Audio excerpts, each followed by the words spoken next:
ஐயா வணக்கம். வணக்கம். இப்போ எனக்கு ஒரு சில நாட்கள் என்ன அப்படின்னா, காலையில் எழுந்ததும் சிறிய அளவான ஒரு வயிற்று வலி இருக்குது. இது வந்து பாத்ரூம் போகிறதுனா வர்றத அந்த ஒரு சுச்சுவேஷனுக்காக வலிக்கிறது இல்லை, சாதாரணமாகவே வலிக்குது. அது எதனால்?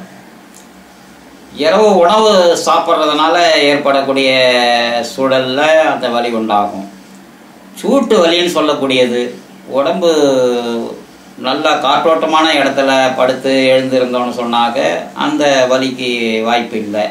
அதில் சூடு நம்ம சுவாசிக்கிறது, ஒரு அறையில் ஒரு 5 பேர் 4 பேர் 3 பேருன்னு படுத்திருக்க போகும்போது அந்த கரிமல வாயுவையே திரும்ப திரும்ப உள்ள வாங்கிக்கிட்டு இருக்கிறதுலையே ரத்தம் சுத்திகரிப்பு இல்லாமல் போய் பாயக்கூடியதில் அந்த வயிற்று வலிக்கு ஒரு கெடுதியை உண்டாக்கும்.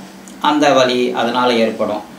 அடுத்த முறையாக பார்க்கணுன்னு சொன்னாக்க அந்த வயிற்று வலிக்கு இன்னொரு காரணம், இரவு சாப்பிட்ட சாப்பாட்டில் ஏதாவது ஒன்று கிடக்க ஒன்று நமக்கு ஒத்துக்காமல் இருந்து அது காலையில் ஜீரணமாகாமல் இருந்து அது வலியை உண்டாக்கிக்கிட்டு இருக்கும்.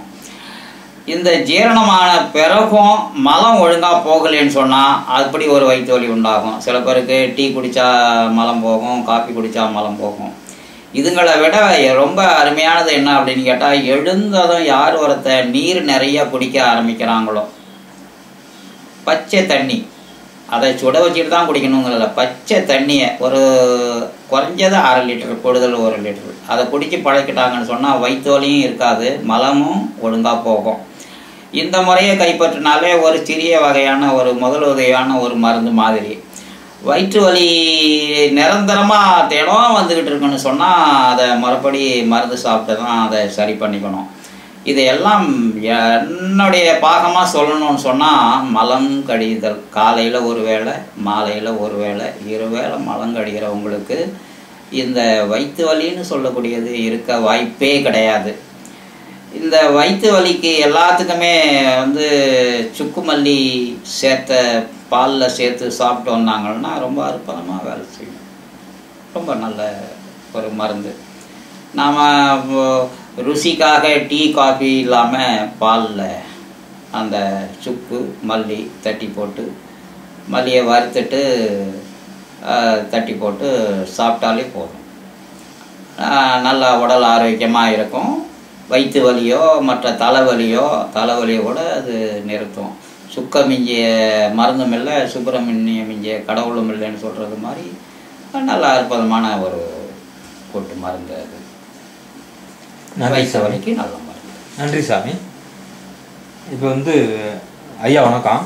இப்போ காலை நேரங்களில் குறிப்பாக என்ன அப்படின்னா, குளிர்காலங்கள்லேயும் மழைக்காலங்கள்லேயும் ஒரு தலைவலி, அதாவது கண்ணு பட்டையை ஒட்டி அந்த இடங்கள்ல ஒரு தலைவலி ஏற்படுது.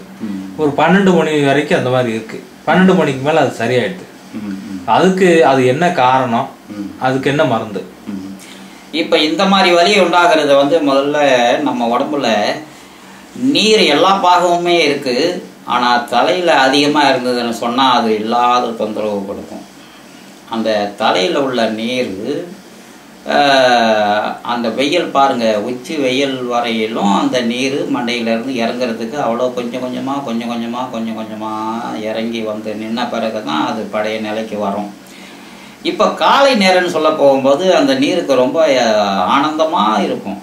தலையெல்லாம் பற்றி சில பேருக்கு ஒவ்வாய்மைன்னு சொல்லக்கூடிய தும்மல், லேசாக ஏதாவது தூள் அது இது கூட்டுறதில் கிளம்பி வந்தால் கூட தும்மல் அடிக்கடி அடுக்கு தும்மலாக வந்துக்கிட்டு இருக்கும், அதிகப்படுத்திக்கிட்டே இருக்கும் அந்த தலைவலியை.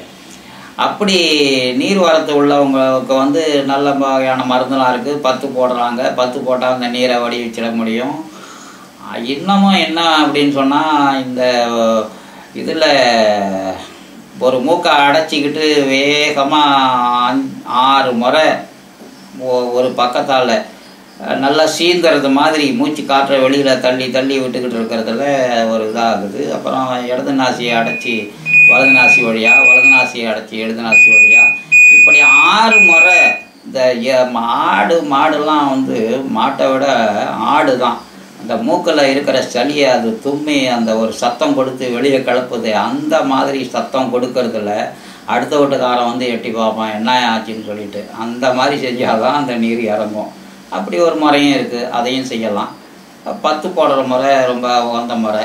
பத்து போகிறதுல வெத்தலையில் எண்ணெயை நல்லெண்ணெயை தடவி லேசாக ஒரு விளக்கில் காமிச்சிட்டு அப்படியே நெத்தியில் ஒட்டி விட்டோம்னு சொன்னாக்க அந்த நீரை வடிச்சிடும். ஒரு 3/4 மணி நேரத்தில் அந்த வலி குணமாகும்.